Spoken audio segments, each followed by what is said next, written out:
Here we have the Volkswagen putter that is definitely not based on any real car at all. It makes 45 horsepower. We got 100 pound-feet of torque. It's a cool looking car, but it's just not fast. So we're going to take a look at the specs here, and then we're going to go and we're going to make it faster.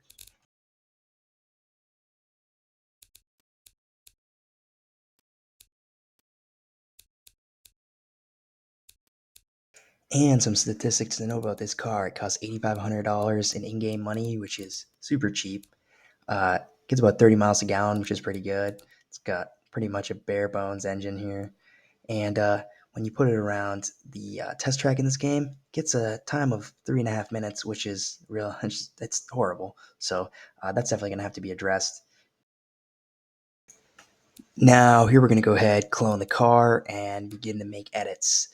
So the biggest thing that I need to revamp is the drivetrain. The drivetrain sucks. That 4-speed manual, we're going to turn it into a 5-speed manual. And I looked through the engines that I had kind of previously designed in this game, and none of them really worked. So I just went ahead and built another one.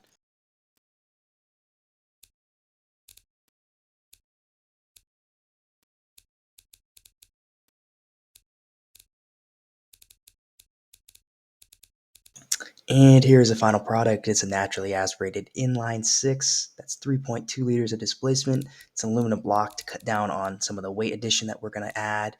And it's got dual overhead cams, direct injection, and a little bit higher flowing intake and exhaust for better power. And we end up with an engine that makes 270 horsepower and about 250 pound-feet of torque, which is a huge upgrade over the previous one. And now that we have a bigger engine, first thing we're going to do is remove this 1.8 liter badge. Next up here, throw some fender flares on it, put some big tires on, make this thing look nice and beefy. And we're going to take the front end here, take this bumper bar, move it down, and slice up the bottom a little bit here, just make it a lot more aggressive and sporty. And so with all these changes here, we weigh about 500 pounds more than the base model, but we do have a 6.5 second 0 to 60 time and a top speed of over 160 miles an hour, which is a huge improvement. And I also made some other minor cosmetic changes that you'll see here in some of the final pictures, and this thing looks great.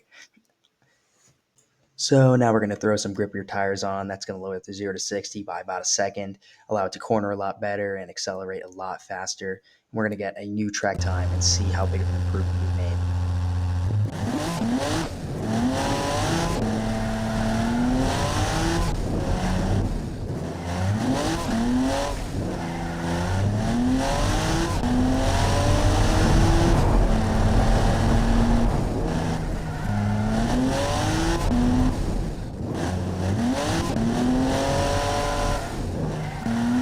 And as you can see, the results speak for themselves. The GT absolutely blows the poverty spec out of the water. And for some of the final results here, we were able to increase the top speed by 90 miles an hour, decrease its track time by 55 seconds, which is an eternity. And we were able to do this for only $6,500 while also making the exterior a little more stylish and increasing the quality and materials used in the interior. So I would say overall pretty successful revamp of this car.